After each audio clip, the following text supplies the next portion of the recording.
میرے بھائیوں اسلام یہ تعلیم نہیں دیتا. اور سب سے پہلے سیدی امام احمد رضا خان رحمت اللہ تعالی علیہ فرمانے لگے اگر اللہ نے مجھ سے پوچھ لیا کہ لوگ تجھے حافظ کہتے تھے تو حافظ تو نہیں تھا پھر کیا جواب دے گا.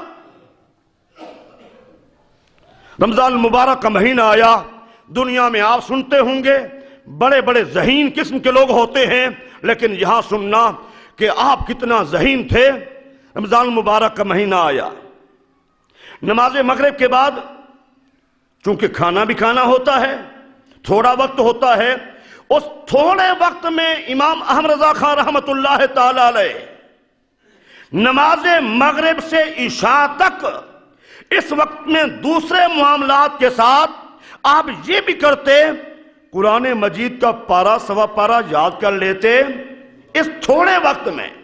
اور نماز عشاء کے بعد تراویح میں جو یاد کیا تھا مغرب عشاء کے درمیان میں وہ سنا بھی دیتے تھے. رمضان مبارک کا مہینہ بھی ختم ہو گیا قرآن یاد بھی کر لیا سنا بھی دیا. اللہ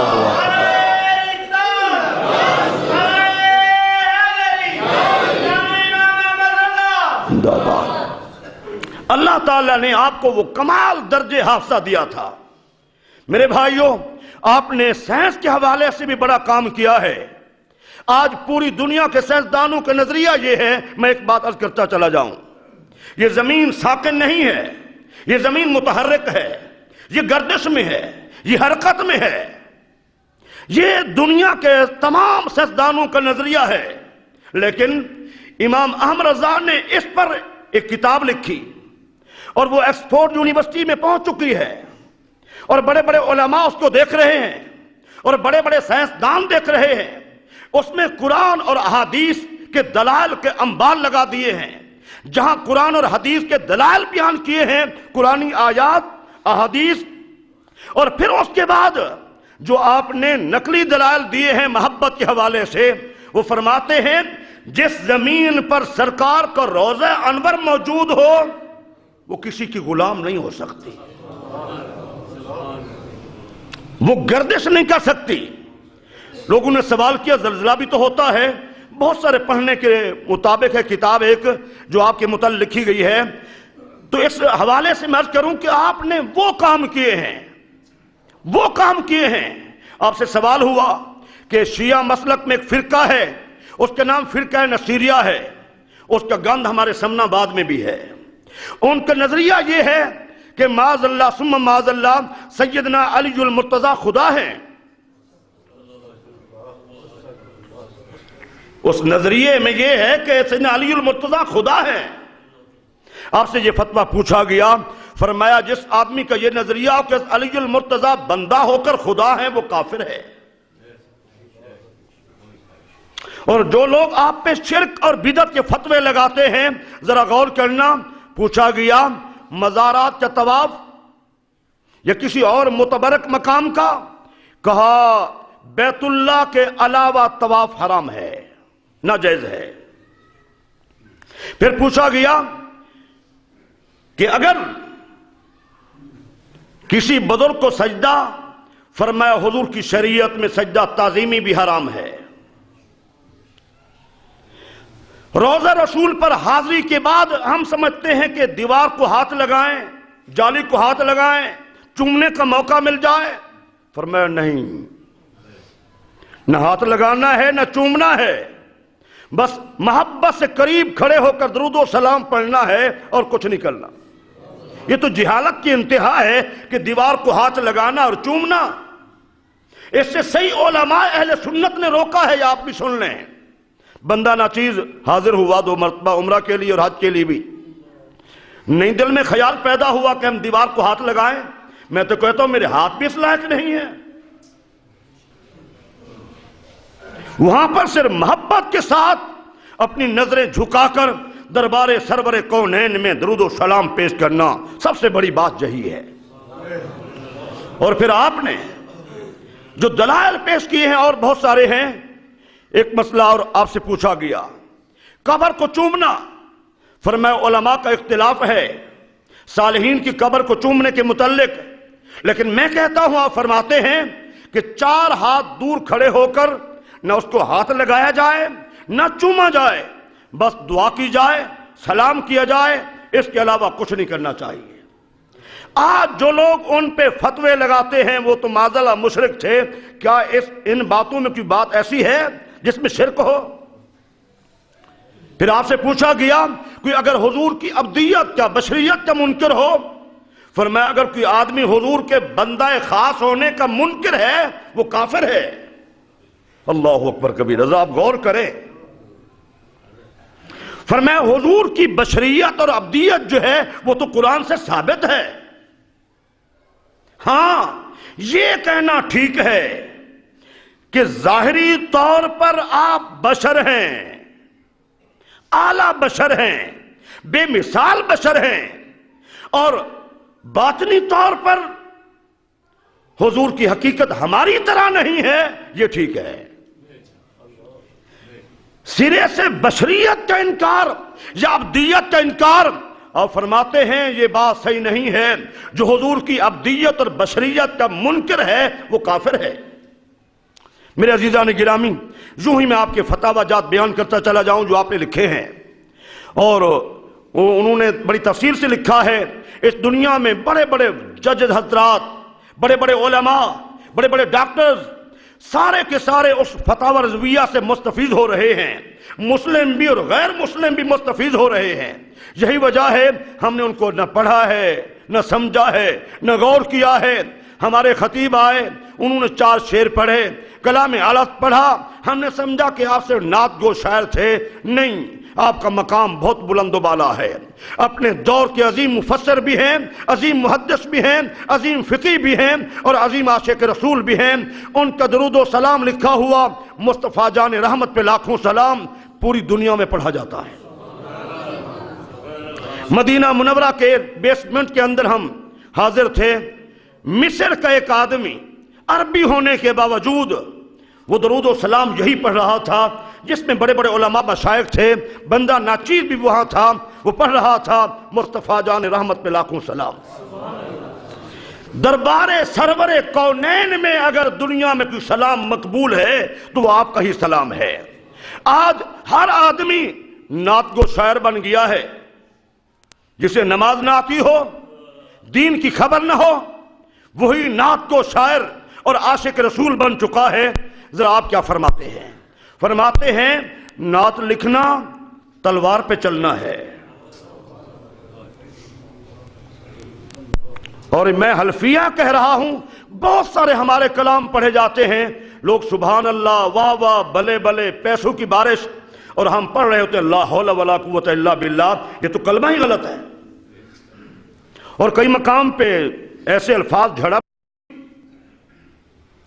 کیا معلوم کہ مقام مصطفیٰ کیا ہے؟ آپ فرماتے ہیں حضور کی نعت لکھنا تلوار پہ چلنا ہے، اگر تھوڑا سا بڑھا دیا، الوہیت میں پہنچ گئے تو مارا گیا آدمی، اور اگر تھوڑا سا شیما یعنی شان مصطفیٰ صلی اللہ علیہ وسلم میں کمی آ گئی پھر بھی تباہ ہو گئے۔ اور آپ کا جو کلام ہے ہدایت بخشش، اس میں اکثر کلام ایسا ہے جو قرآن و سنت سے ملتا ہے، قرآن و سنت سے ملتا ہے۔ اور محبت رسول کا عالم کیا ہے؟ کروں تیرے نام پہ جاں فدا، ذرا آپ غور کریں نا، کروں تیرے نام پہ جاں فدا، نہ ایک جاں دو جہاں فدا، دو جہاں سے بھی نہیں جی بھرا، کروں کیا کہ کروڑوں جہاں نہیں۔ میرے بھائیوں، وہ امام احمد رضا خان فاضل بریلوی رحمت اللہ تعالی علیہ، جن کو اللہ ذوالجلال نے بہت کچھ عطا فرمایا، برے صغیر پاک و ہند میں آپ نے صحیح معنی جو کام کیا ہے اس کا حق ادا کیا ہے۔ بڑے بڑے علماء نے جب حضور کی توہین کی اور انہوں نے توہین نہ سمجھا اور آپ نے سمجھ لیا، تو آپ نے پھر کسی کو معافی نہیں دی، اس کے علم کو نہیں دیکھا، اس کی شخصیت کو نہیں دیکھا، اس کے نام کو نہیں دیکھا، جس نے کیا کہا ہے، بس جس نے حضور کے بارے تھوڑی سی بات ایسی جس میں تنقید سے شان تھی، آپ نے فتویٰ لگا دیا۔ اس لیے عزیزان گرامی، ہمیں چاہیے ترجمہ کنز الایمان میں نے عرض کیا، اور چونکہ وقت نہیں ہے، کئی آیات ایسی ہیں بڑے بڑے علماء متراجم پھسل گئے، ترجمہ غلط کیا، گمراہ ہو گئے۔ مثلا میں ایک دو آیات کا ترجمہ پیش کرتا ہوں، ذرا آپ غور کرنا۔ وَمَكَرُوا وَمَكْرَ اللَّهِ، اور انہوں نے مکر کیا اور اللہ نے مکر کیا۔ استغفر اللہ۔ میرے آپ جتنے احباب ہیں، میں کسی دوست سے کہوں کہ آپ مجھ سے مکر و فریب کرتے ہیں، کیا یہ لفظ صحیح ہے؟ یا کوئی مجھے کہے میں برداشت کروں گا؟ کبھی نہیں۔ اللہ کی ذات کے متعلق مکر کا لفظ، اور پھر اللہ نے فریب کیا اور انہوں نے بھی فریب کیا، اور اللہ بہترین فریب کرنے والا ہے، معاذ اللہ۔ اور انہوں نے دعو کیا اور اللہ نے بھی دعو کیا، معاذ اللہ۔ کتنا گھٹیا الفاظ ہیں جو شان الوہیت میں ادا ہو رہے ہیں، اور آپ نے ترجمہ کیا کیا؟ فرمایا اور انہوں نے مکر کیا اور اللہ نے خفیہ تدبیر فرمائی۔ یہ تو ایک آیت ہے نا، کئی آیات ہیں جن میں آپ نظر آتے ہیں کہ اللہ تعالیٰ نے کیا مقام الوہیت کا ادب، اور پھر کل کا ترجمہ سارے لکھ گئے، کہہ دیجئے، جب آپ لکھتے ہیں فرما دیجئے، ٹھیک ہے نا؟ خدا را اپنے گھروں میں رکھیں، اپنی بچیوں کو دیں تو قرآن وہی دیں جو ترجمہ اعلیٰ حضرت کا ہو۔ اور ٹائم تو ہو چکا ہے۔ میں نے ایک جگہ ترجمہ دیکھا، کیسا دھوکہ دیا جاتا ہے۔ معصوم ٹاؤن کے اندر میرے ملنے والے ہیں، شاگرد ہیں، مجھے لے گئے۔ اوپر ترجمہ ہے، گتے پر ہے، ٹائٹل جو ہے وہ کنز الایمان، ایمان امام احمد رضا، اور اندر جو ہے وہ تھانوی کا ترجمہ ہے۔ اب اندازہ لگائیں کہ کیا معاملہ ہے، سمجھ آ رہی ہے نا؟ اوپر کنز الایمان ٹائٹل پہ، گتے پہ، نیچے امام احمد رضا، ٹھیک ہے نا؟ اور اندر جو ہے ترجمہ تھانوی کا۔ کتنا بڑا دھوکہ ہے، کیا کچھ ہو رہا ہے، ٹھیک ہے نا؟ اللہ تعالیٰ میرا آپ کا حامی ناصر ہو۔ اللہ ہم سب کو ان کا کام سمجھنے کی توفیق عطا فرمائے۔ آمین۔